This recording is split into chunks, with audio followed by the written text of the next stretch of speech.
Hey everybody, it's Chainsaw. Today I'm doing another topic video. Today's topic is instrumentals in metal. And simply what I'm asking you guys is, what are your thoughts on instrumentals in metal? Do you like them, love them, hate them, dislike them? Whatever the case may be, whatever your thoughts are about it, let me know in the comment section below. Let me know what you think about instrumentals in metal, and here we go about my thoughts about it.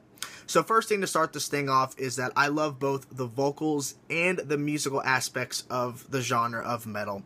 But for some reason, the little slight edge goes to the musical part, and maybe that's because I love guitars so much that I have to pick the musical aspect over the vocals, but I love both, as it is, but I just, the edge goes to the musical aspect of it. So maybe that's why.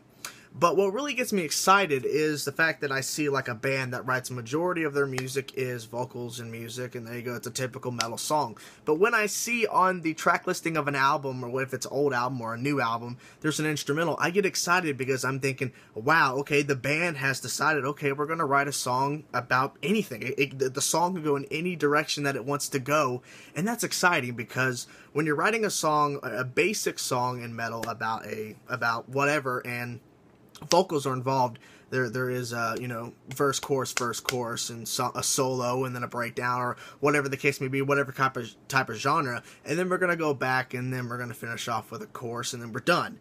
But when you do an instrumental, anything can happen. The start off could be like this wall of sound just hits you.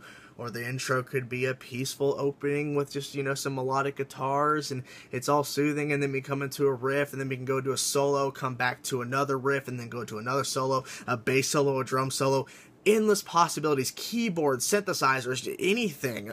Anything could happen, and I think that's what really gets me excited, and what really makes me love instrumentals is because bands can kind of free form and do whatever they want, where when there's vocals involved, usually 90% of the time, they have to write a formula. They have to go by a formula to write their music. But when it comes back to instrumentals, like I've been saying, it's freeform. They can do whatever they want, and that's really exciting. Bands that have really made this a very interesting concept and have really took it to another level, I think, is when we look at Dream Theater. They have written some excellent instrumental songs that go on and do some crazy things and do some things that normally they wouldn't do, like with the actual vocals from James LaBrie. We look at bands like Trivium that wrote a song, their title of one of their albums, The Crusade, the closer of the album. It was an instrumental, and that was my very first song I ever heard of Trivium, was the Crusade instrumental, and I was in love with that song. It had so many things going on, and when I heard, after the fact, hearing songs that they wrote on the same album with vocals, I heard that the major change of where the instrumental, The Crusade, had so much damn riffage, so much riff changing, and then the solos, and then there's some bass parts, and there's an instant break where everything just stops and it's all peaceful, and then they go back into slamming you, and the riffs are just insane. And to see that change from this instrumental with so much variation and so much going on to the typical, we're gonna go back to the vocals, it kind of, I think, pulls back the creativity in a sense. Now, I'm not saying that vocals in metal are bad. I'm saying is when you listen to a band write an instrumental and they do it the right way where they don't think of it as another song with vocals, but there's no vocals. They think of it as a song where they can do whatever the hell they want. Then you listen to that song, and then you go listen to the vocals, you get to see where the ideas are there, but they're not really pushed to the limit, or more layers are being added because the vocals have to be there in order to speak to you, to scream at you, to sing at you, whatever the case may be. And I feel like that in some cases that kind of pulls it back. So I think when bands have these long sections within these songs to where it's just the instrumentation and that's the focus, I think that's where they can kind of push themselves to kind of do some creative things and do some things they can't normally do with a vocalist doing his vocals on verse or the chorus. So I think that, yes, instrumentals in metal, I love them. I think that they need to be here. I think that more bands should attempt instrumentals if they have previously not done before. And I think that it's just something to kind of let the musicians kind of do their own thing and kind of think more creatively and maybe think outside of the box that they've kind of put themselves in within the band, and allow the vocalist to maybe, take a breather on a live set, or just kind of, sit back or stand back and watch, his bandmates kind of do what they do best is to write music and kind of let them have a moment of, to shine musically, because when the vocalist is performing, that's the thing you're going to focus on. So maybe, that needs to happen. Maybe more instrumentals need to be written because of this. Other bands that have written instrumentals that I think are just tremendous. Iron Maiden. That band is, the majority of their music is vocals and Bruce Dickinson, and it's all great. It's all good.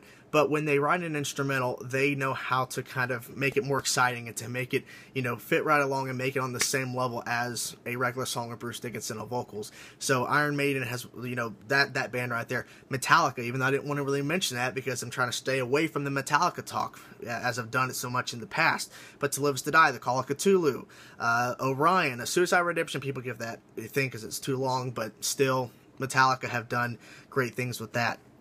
One particular band that I am in love with, and I'm going to continue to love forever, Scale the Summit, has strictly pulled away no vocals and have strictly written music with no vocals, an all-instrumental band. And I know there are others, but that is the one band that comes to mind because they are getting more success, they are gaining exposure. The Migration 2013 release was a beautiful album, a 10 out of 10 for me personally, and it was an album, just 10 tracks of just beautiful instrumental progressive metal music. And that band just shines and shines, and I'm hoping that their next release gets more exposure, and this instrumental metal movement, pushes forward with them at the helm and helping more bands discover that they can write music and create albums and, create a band without vocalists. This is not a video, I want to make this clear, this is not a video bashing vocalists. This is a video for the love and support of instrumentals and metal and instrumental metal bands, for the love for them, because I feel like that there is a place in metal for instrumental only metal bands and bands to explore new things and explore new ideas with an instrumental song, whether it be a 3-minute instrumental or a 7, 8, 9, 10+ minute instrumental. Bands, I think, that have not done this should explore that idea and try it out and see what an instrumental song, whatever length you decide to give it, where that song can take you musically. And maybe doing this by doing an instrumental, maybe that could affect how you write songs with the traditional vocalist involved. But as you can tell with this video, I love instrumental songs, I love instrumental bands, I love the fact that bands do this, and because you can see a very creative side of them. Not that you can't within the vocals, but you know what I mean, if you understand what my logic and what I'm trying to say within this video. Instrumental songs are definitely needed. I love them to death. I can't get enough of them, and I'm going to continue to search out and find more albums and more bands that have done instrumental albums or instrumental, songs within albums, and listen to them and really get to see the difference between an instrumental song from them and a non-instrumental song, and see how much different are the songs. Are they writing it as a traditional song with vocals just without them, or are they writing them in a completely non-formula to where they can just kind of do whatever they want? I think that's the way that it should go, because you can just kind of take a song wherever it needs to go and just take it into new directions you don't expect it to go. So that's what I think about instrumentals and metal. What do you think about instrumentals and metal? Do you love them, hate them, like them, dislike them? Whatever the case may be, let me know in the comment section below. Blah. Let me know also about some bands, instrumental songs or instrumental bands I have not mentioned within this video. Let me know in the comment section below. Give me some, names of bands or names of songs from bands that are instrumentals that I did not mention, because I'm really curious to discover new things, and maybe you could help other people discover other stuff too through this process. So hope you guys enjoyed the video. Can't wait to read your thoughts about this topic, and I'll see you guys soon with another review. Thank you guys. Peace.